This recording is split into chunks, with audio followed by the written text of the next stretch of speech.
नमस्कार दोस्तों, स्वागत है आपका। आज जो हम कहानी देखने वाले हैं दोस्तों, वो एक सच्ची कहानी है। ये जिस लड़की की कहानी है दोस्तों, उसका नाम है सुनैना। ये जिस किताब से ली गई है दोस्तों, उसका नाम है जीवन अनेक आत्मा एक। ये जो सुनैना लड़की है दोस्तों, क्या हुआ, अपनी ज़िंदगी हमारे जैसे आपके जैसे वो जी रही थी और इसको ये लड़के से प्यार हुआ दोस्तों, और वो लड़का भी इससे प्यार करता था।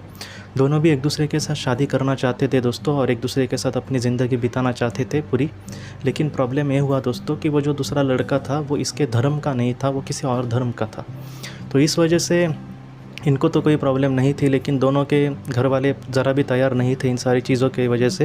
लेकिन फिर भी इन दोनों ने यही फैसला किया कि वो एक दूसरे के साथ शादी करेंगे। लेकिन जो लड़का था दोस्तों, उसकी माँ को इतना शौक बैठा इन सारी चीज़ों का कि मेरा बेटा एक ऐसे अलग धर्म के लड़की के साथ शादी करना चाहता है। तो इस वजह से उसकी जो माँ थी, उसने दोस्तों आत्महत्या का प्रयास किया। मतलब उसमें उसको कुछ हुआ नहीं, लेकिन इस बात से दोस्तों जो लड़का था उसको इतना बुरा लगा कि मेरी वजह से मेरी माँ इस दुनिया से जाने की कोशिश कर रही है, वो मरने की कोशिश कर रही है। तो इसको बहुत ही बुरा लगा कि जिस माँ ने मुझे ज़िंदगी भर संभाला, वो मेरी वजह से ऐसा उसको कुछ ना हो। अगर कुछ हुआ तो मैं अपने आप को ज़िंदगी भर माफ़ नहीं कर पाऊँगा। तो वो जो लड़का था उसने सुनैना को सीधे सीधे बता दिया दोस्तों कि हम अगर अच्छा ही होगा कि हम अलग रहेंगे, क्योंकि अगर हमने दोनों ने एक दूसरे के शादी भी की, फिर भी हम आगे एक दूसरे के साथ बहुत ही अच्छी ज़िंदगी नहीं बिता पाएंगे, या फिर मेरे माता के ऐसी चीज़ें देखकर मुझे तो नहीं होगा अब ये। और वो भी समझ गई कि हाँ ठीक है, और उसने बाद में अपनी माँ से कहा कि तुम अपनी पसंद की कोई भी लड़की मेरे सामने ला दो, मैं उसके साथ शादी करूँगा।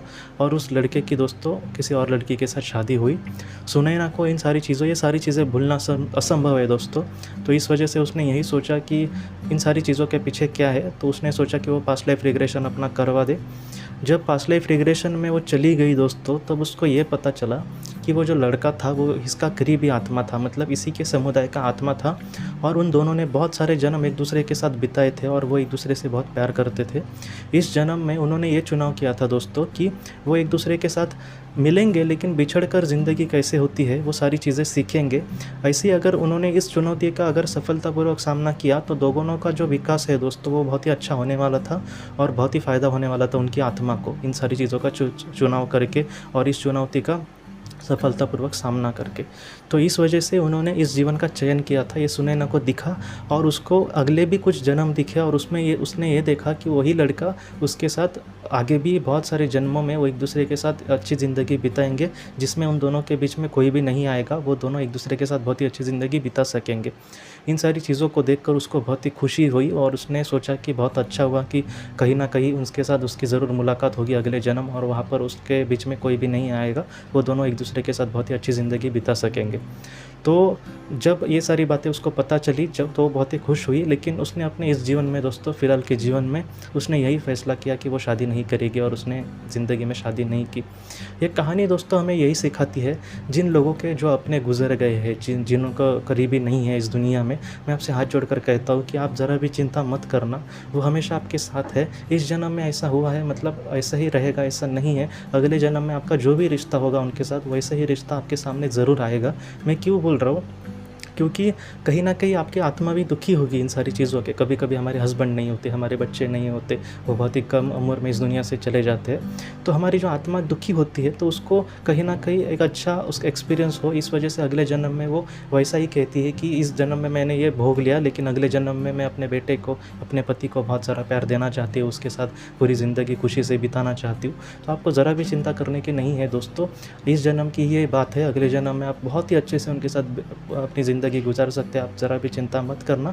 ये जो कहानियाँ है मैं इसलिए सुनाता हूँ आपको दोस्तों, क्योंकि इनसे हमें बहुत सारी सीख मिलती है कि उस लड़की के साथ जो हुआ है, बहुत लोगों के साथ वैसा ही होगा कि उनका भी जो अपना है वो इस दुनिया में शायद बहुत ही जल्द उनके छोड़कर चलाया गया, लेकिन यह अब तक ही बात है। अगले जन्म में या फिर बहुत सा अनंत जन्मों में हम उनके साथ बहुत ही अच्छे से, बहुत ही करीबी रिश्ते लेकर बहुत ही सुख से हम उनके साथ जिएंगे। ज़रूर ऐसा दिन आएगा, और उस दिन में सब कुछ अच्छा ही होगा, कुछ भी बुरा नहीं होगा दोस्तों, सब कुछ ठीक होगा। आप ज़रा भी चिंता मत करिए। आज की इस कहानी को लेकर अगर आपके कोई भी सवाल हो तो आप ज़रूर पूछें, जितना हो सके मैं आपको उसका जवाब देने की कोशिश करूँगा।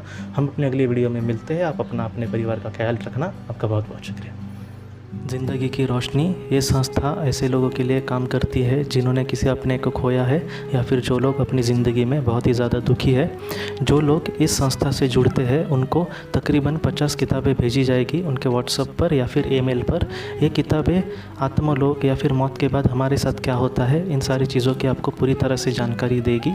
और इसके साथ साथ आपको एक पास्ट लाइफ रिग्रेशन थेरेपी की ऑडियो भी भेजी जाएगी। इस ऑडियो की मदद से आप घर बैठे अपने पास्ट लाइफ रिग्रेशन करने की कोशिश कर सकते हो। बहुत लोग पास्ट लाइफ रिग्रेशन थेरेपिस्ट के पास किसी कारण के वश नहीं जा सकते, तो ऐसे लोगों के लिए मदद के लिए ये ऑडियो तैयार की गई है। तो आप ज़रूर इस संस्था से जुड़े। इस संस्था से जुड़ने के लिए सामने जो व्हाट्सएप का नंबर दिया है आप कृपया उस पर संपर्क करें। आपका बहुत बहुत शुक्रिया।